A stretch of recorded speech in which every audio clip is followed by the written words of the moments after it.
Welcome back.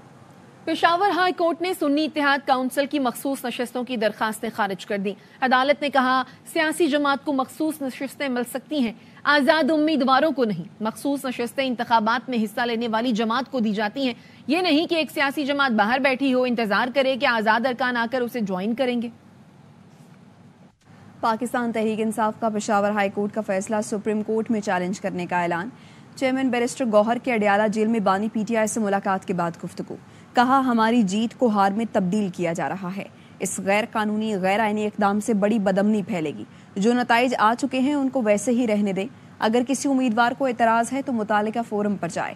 شیر افضل مروت نے کہا بانی پی ٹی آئی نے آئی جی کے پی کو فوراً ہٹانے کا کہا ہے، میری سربراہی میں ایک کمیٹی بنائی گئی ہے جو زیادتیوں میں ملوث افسران کا احتساب کرے گی۔ اس کو روکا جائے، اگر آپ ہماری جیت کو شکست میں تبدیل کریں گے، یہ غیر آئینی غیر قانونی ایک نیا پھیلاؤ شروع کر رہے ہیں، بڑی بدامنی پھیلے گی۔ سب سے درخواست ہے جو نتیجے اخذ ہو چکے اس نتیجوں کو ایز اٹ از رہنے دے، جو اس سے اگریوڈ ہے وہ اپنے متعلقہ فورم جائے۔ پشاور ہائی کورٹ کا ڈیسیجن آ چکا، اس پہ بھی خان صاحب سے مشاورت ہوئی، ہم بہت جلد سپریم کورٹ میں چیلنج کریں گے، لارجر بینچ بنا کے اس سے جلد فیصلہ کیا جائے۔ کے پی میں گزشتہ 2 سالوں میں بالخصوص پولیس اور ڈپٹی کمشنر اور کمشنر پر کو شہید کیا، چند ایسے ڈی پی او سامنے آئے جنہوں نے اغوا برائے تاوان کی مد میں کروڑوں روپے پاکستان تحریک انصاف کے ورکروں اور ان کے والدین سے لوٹے۔ خان صاحب نے آج بات تو یہ کہی کہ آئی جی کو فی الفور ہٹایا جائے، وزارت قانون، پراسیکیوشن اور ضلع کے پولیس حکام کے ساتھ مل کے ہم تمام کیسز کا جائزہ لیں گے، میں اس کمیٹی کو ہیڈ کروں گا۔ جس افسر نے، جس ڈی پی او نے، ڈی آئی جی نے، ڈپٹی کمشنر نے غلط 3 ایم پی او لگایا، ان تمام چیزوں کا حساب ہوگا۔ سینٹ کی 6 نشستوں پر انتخابات، پیپلز پارٹی نے 4 سیٹیں جیت لی، نون لیگ اور جے یو آئی فے ایک سیٹ پر کامیاب۔ حکمران اتحاد کے امیدوار یوسف رضا گیلانی اسلام آباد سے سینیٹر منتخب ہوئے۔ یوسف رضا گیلانی نے قومی اسمبلی سے 204 اور سنی اتحاد کونسل کی امیدوار الیاس مہربان نے 88 ووٹ حاصل کیے۔ بلوچستان اسمبلی سے سینٹ کی 3 جنرل نشستوں پر انتخابات ہوئے۔ پیپلز پارٹی کے میر عبدالقدوس بزنجو نے 23 ووٹ لے کر کامیابی حاصل کی۔ نون لیگ کے میر دوستین ڈوم کی 17 اور جے یو آئی کے عبدالشکور خان 16 ووٹ لے کر کامیاب ہوئے۔ سینٹ میں سندھ کی 2 خالی نشستوں پر پیپلز پارٹی کے جام سیف اللہ دھاریجو 58 ووٹ اور اسلم ابرو 57 ووٹ لے کر کامیاب ہوئے۔ سنی اتحاد کونسل کے نذیر اللہ اور شازیہ سہیل نے 4 ووٹ حاصل کیے۔ الیاس مہربان کو سینٹ کا الیکشن دلیری سے لڑنے پر مبارکباد دیتا ہوں۔ عمر ایوب کہتے ہیں ملتان کی سیٹ ہماری ہے، گیلانی نے راہ فرار اختیار کیا، 20 سیٹوں کے بدلے چیف الیکشن کمشنر کو کینیڈا میں تعینات کرنا چاہتے ہیں، چیف الیکشن کمشنر کو مستعفی ہو جانا چاہیے، بانی پی ٹی آئی سمیت 300 سیاسی قیدیوں کو رہا کیا جائے۔ تحریک انصاف کے سینٹ کے کینڈیڈیٹ چودھری الیاس صاحب نے بڑے دلیری کے ساتھ الیکشن لڑا، ان کا مد مقابل یوسف رضا گیلانی تھے، انہوں نے رائے فرار اختیار کیا اور وہ سینٹ کی طرف آئے۔ چیف الیکشن کمشنر کو یہ موجودہ حکومت نے ایک لالی پاپ دیا ہے، انہوں نے کہا کہ وہ اس کو کینیڈا بحیثیت پاکستان کا سفیر بھیجنا چاہتے ہیں، بشرطے کہ وہ 20 سیٹیں پاکستان تحریک انصاف کی ریورس کرا کے ری گنتی کے ذریعے وہ اس کو واپس حکومتی اتحاد کے حق میں کرائے۔ چیف الیکشن کمشنر کو فی الفور مستعفی ہونا چاہیے، ہمارے 300 سے زیادہ پولیٹیکل پرزنر ان کے خلاف یہ کیسز فی الفور ختم کیے جائیں، فوری طور پہ رہا کیا جائے۔ اب بھی چاہتے ہیں نظام چلے لیکن آپ بالکل ختم کرنا چاہتے ہیں، ایسا ہے تو ہم ہر قسم کی لڑائی کے لیے تیار ہیں۔ اسد قیصر کہتے ہیں چیف الیکشن کمشنر سے کمٹمنٹ کی گئی ہے، کام کے بدلے انہیں کینیڈا میں سفیر بنایا جائے گا، ان کے باپ کا ملک نہیں، یہ جیسے چاہیں بندر بانٹ کریں، یہ ان کی غلط فہمی ہے، ہمارے 10 ہی MNAs کیوں نہ ہو ایسی مزاحمت کریں گے، یہ یاد رکھیں گے۔ چیف الیکشن کمیشنر صاحب کو جو ہے کوئی کمٹمنٹ کی گئی ہے، اگر آپ یہ کریں گے تو آپ کو ایک اہم ملک کینیڈا کے بارے میں کہا جا رہا ہے، ادھر جو ہے نا آپ کو امبیسڈر بنایا جائے گا، ہم مزاحمت کی سیاست کریں گے، ہم لڑیں گے، ہم 10 بھی MNA ہوں گے نا، اس قسم کی ان کے خلاف جو ہے جدوجہد کریں گے، مزاحمت کریں گے کہ یاد رکھیں گے ان کی غلط فہمی ہے، ان کا باپ کا ملک نہیں ہے، جس طرح ان کا سوچ ہے کہ بھئی جو ہے بندر بانٹ کر رہے ہیں، اس ملک کو کسی قانون اور آئین کے مطابق چل رہا ہے۔ اب بھی چاہتے ہیں کہ کوئی نظام چلے، لیکن آپ بالکل ختم کرنا چاہتے ہیں تو ہم تیار ہیں آپ کے ساتھ، ہر قسم کی جس طرح تم لڑائی چاہتے ہو ہم آپ کے ساتھ لڑائی کے لیے تیار ہیں۔ چیف الیکشن کمشنر کو سفیر بنانے کی افواہ گمراہ کن ہے۔ ترجمان الیکشن کمیشن نے کہا چیف الیکشن کمشنر کو کسی ملک کا سفیر نہیں بنایا جا رہا، حکومت نے ایسی کوئی آفر کی اور نہ ہی ان کا ایسا ارادہ ہے۔ چیف الیکشن کمشنر اپنی مدت مکمل کرنے کے بعد بھی ملک میں ہی رہیں گے، وہ کسی بھی بیرون ملک ملازمت کے طلبگار نہیں ہیں۔ وزیر اعظم نے سندھ حکومت کے اعتراضات پر چیئرمین ارسا کی تقرری واپس لے لی۔ 12 مارچ کو وزیر اعظم کی جانب سے ظفر محمود کی تعیناتی کا نوٹیفیکیشن جاری کیا گیا تھا۔ سندھ حکومت نے چیئرمین ارسا کو متنازع قرار دے کر تعیناتی پر اعتراض کیا، جس کے بعد وزیر اعظم شہباز شریف نے ظفر محمود کی تعیناتی کا نوٹیفیکیشن واپس لے لیا ہے۔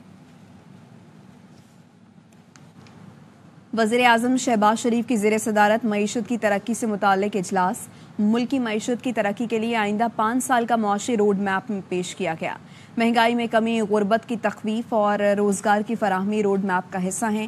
نون لیگ وزیر اعظم نے کہا تمام سٹیک ہولڈر سے پلان پر عمل درآمد کے لیے مشاورت کی جائے، وقت ضائع کیے بغیر ملک کی ترقی کے لیے منصوبوں پر عمل درآمد یقینی بنائے جائے، زراعت، لائف سٹاک، انفارمیشن ٹیکنالوجی سے متعلق اقدامات اٹھائے جائیں، سرمایہ کاری صنعتوں کی ترقی کے لیے ترجیحی اقدامات اٹھائے جائیں، حکومتی اخراجات کم کریں گے، غریب عوام کے پیسے کو مزید ضائع نہیں ہونے دیں گے، آئندہ 5 برس میں ملکی معیشت کو استحکام دے کر ترقی کی راہ پر گامزن کرنا ہے، ڈیجیٹلائزیشن اور جدت سے محصولات بڑھائیں گے، زرعی شعبے میں بھی جدت سے فی ایکٹر پر پیداوار بڑھائیں گے، نقصان میں چلنے والے حکومتی اداروں کی ترجیحی بنیادوں پر نجکاری کی جائے گی۔ قرض مذاکرات کے پہلے دور میں ہی آئی ایم ایف نے ڈو مور کا مطالبہ کر دیا، کھاد کارخانوں کو رعایتی گیس فراہم نہ کرنے اور ٹیکس چوری کے خلاف اقدامات کی ہدایت کر دی، مینوفیکچررز اور ریٹیلرز پر مزید ٹیکس لگانے اور ریئل اسٹیٹ سیکٹر کو ٹیکس سسٹم میں لانے کا مطالبہ بھی کیا۔ آئی ایم ایف کو پاکستان میں اجناس کی قیمتیں بڑھنے پر تشویش ہے۔ وزارت توانائی حکام نے وفد کو گردشی قرضوں سمیت دیگر معاملات پر بریفنگ دی۔ ایف بی آر حکام نے ٹیکس ایڈمنسٹریشن اور ٹیکس پالیسی پر بریف کیا۔ وفد کو Benazir income support programme اور ریئل اسٹیٹ سیکٹر کی جانب سے بھی بریفنگ دی گئی۔ آئی ایم ایف مشن نے وزیر خزانہ محمد اورنگزیب سے بھی ملاقات کی۔ اعلامیے کے مطابق وزیر خزانہ نے دوسرے جائزے کے دوران نتیجہ خیز ملاقاتوں کی امید ظاہر کی ہے۔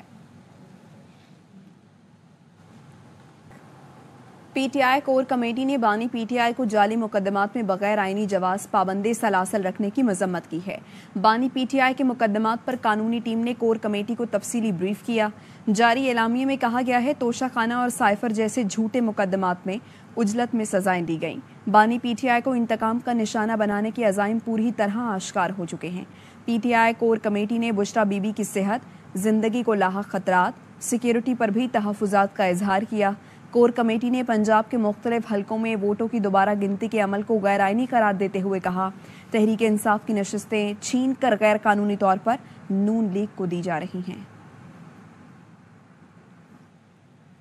گجرانوالہ کے حلقہ این اے 81 میں ووٹوں کی دوبارہ گنتی میں نون لیگی امیدوار کامیاب قرار۔ اظہر قیوم نہرا نے 1,10,057 ووٹ حاصل کیے۔ پی ٹی آئی کے حمایت یافتہ آزاد امیدوار بلال اعجاز کو 1,06,860 ووٹ لے کر دوسرے نمبر پر رہے۔ نون لیگی امیدوار اظہر قیوم نہرا نے نتائج کو چیلنج کر رکھا تھا۔ الیکشن کمیشن نے 75 پولنگ سٹیشنز پر دوبارہ گنتی کا حکم دیا تھا۔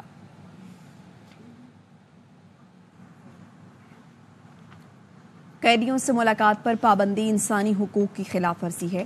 امیر جماعت اسلامی سراج الحق کہتے ہیں پی ڈی ایم نے مولانا کے کندھے پر رکھ کر بندوق نہیں توپ چلائی، پھل کھانے کے وقت آیا تو فضل الرحمان سے اچھا سلوک نہیں کیا، 2 خاندانوں کی بادشاہت قائم ہو گئی، شہزادے شہزادیاں مزے میں ہیں، ہم خاندانی سیاست کے خلاف ہیں۔ پی ڈی ایم کے دوستوں نے زیادتی کی، ان کے کندھے پر بندوق نہیں توپ رکھ کر انہوں نے چلایا اس کے خلاف موومنٹ دھرنے، لیکن جب پلکانے کا وقت آیا تو اس کو انہوں نے اس طرح بیہیو نہیں کیا۔ ان کا جو درد ہے وہ تکلیف ہے وہ بالکل بجا ہے۔ یہ سیاسی پولرائزیشن ختم نہیں ہوا تو یہ جو رہی صحیح جمہوریت ہے یہ بھی ختم ہوگی۔ احتساب عدالت نے حسن اور حسین نواز کے وارنٹ گرفتاری منسوخ کر کے ضمانت منظور کر لی۔ حسین نواز نے کہا اس شخص کو فیئر ٹرائل کا حق ملنا چاہیے، میرا اور حسن نواز کا حکومت سے کوئی تعلق نہیں ہے، نیب پر پارلیمنٹ اور حکومت جیسے بہتر سمجھتے ہیں قانون سازی کریں۔ نواز شریف نے مریم نواز کے اہل کندھے دیکھ کر ذمہ داری ڈالی ہے، مریم نواز قوم کو مایوس نہیں کریں گی۔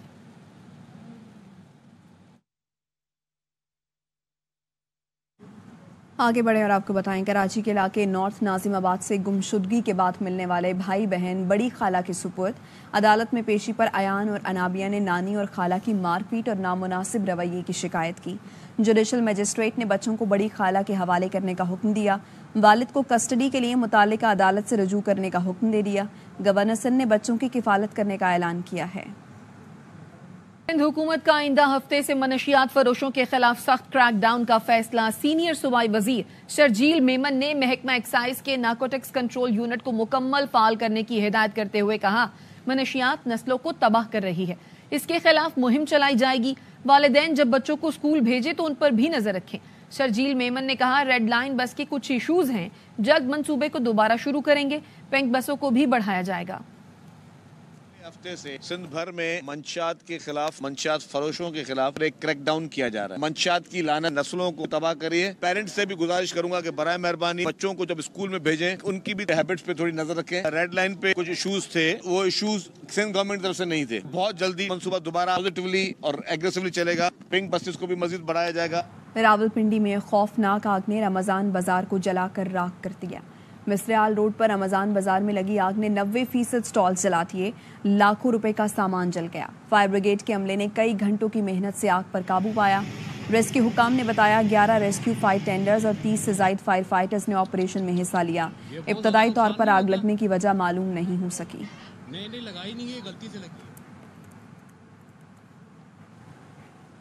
معروف ادیب انور مقصود کی ماں پیٹ کی خبروں کی تردید. کہتے ہیں چند دنوں سے میرے متعلق کچھ خبریں سرگرم تھیں. میرا جینا حرام تھا. جو آپ سن رہے ہیں ایسا کچھ نہیں ہوا. مجھے اپنے سپاہیوں سے محبت ہے جو سرحدوں پر ہمارے لیے جانے دے رہے ہیں. یہ کسی کے کہنے پر نہیں, دل سے کہہ رہا ہوں.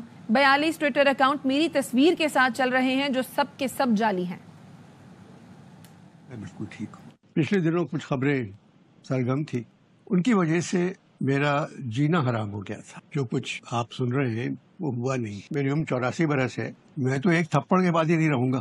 اتنی مار پٹائی ہوئی ہے میرے اوپر, کہاں سے ہوئی ہے؟ کچھ نہیں ہوا ہے. مجھے اپنے سپاہیوں سے محبت ہے جو سرحدوں پر ہم لوگوں کی خاطر جانے دے رہے ہیں. یہ سب کچھ میں کسی کے کہنے پہ نہیں بول رہا ہوں, یہ اپنے دل سے بول رہا ہوں. فون ہے میرے پاس, اس میں کیمرہ بھی نہیں ہے, تو کہاں سے میں ٹویٹ کروں گا؟ میرے 42 اکاؤنٹ چل رہے ہیں میری تصویر کے ساتھ جو کہ جعلی ہیں. غزہ میں روزے داروں پر اسرائیل نے قیامت ڈھانا بند نہ کی. گزشتہ 24 گھنٹے میں 60 سے زائد فلسطینی شہید ہو گئے. نصیرات میں اسرائیلی طیاروں کی بمباری سے 17 فلسطینی شہید ہو گئے. طیاروں نے ایک گودام کو نشانہ بنایا جس میں درجنوں شہریوں نے پناہ لی ہوئی تھی. بریج میں بھی ایک پناہ گزین کیمپ کو نشانہ بنایا گیا جس میں ایک ہی خاندان کے 9 افراد شہید ہوئے. خان یونس میں ہونے والی بمباری سے 15 فلسطینی شہید ہو گئے. غزہ شہر میں امداد کے لیے جمع فلسطینیوں پر اسرائیلی فوج نے فائرنگ کر دی جس سے 5 افراد شہید ہو گئے. غزہ میں شہید ہونے والوں کی مجموعی تعداد 31,341 ہو چکی ہے جن میں 12,500 سے زائد بچے شامل ہیں. اسرائیلی فورسز کی سفاکیت کی ایک اور ویڈیو منظر عام پر آ گئی. غزہ میں راکٹ حملہ کر کے امدادی سامان لے جانے والے 2 افراد کو شہید کر دیا. فوج نے غلطی کا اعتراف کرتے ہوئے کہا کہ سائیکل کو راکٹ لانچر سمجھ کر نشانہ بنایا. اسرائیل روزانہ جنگی جرائم کا مرتکب ہو کر سینکڑوں فلسطینیوں کو شہید کر رہا ہے, لیکن امن عالم کے ٹھیکیدار خاموش تماشائی بنے ہوئے ہیں.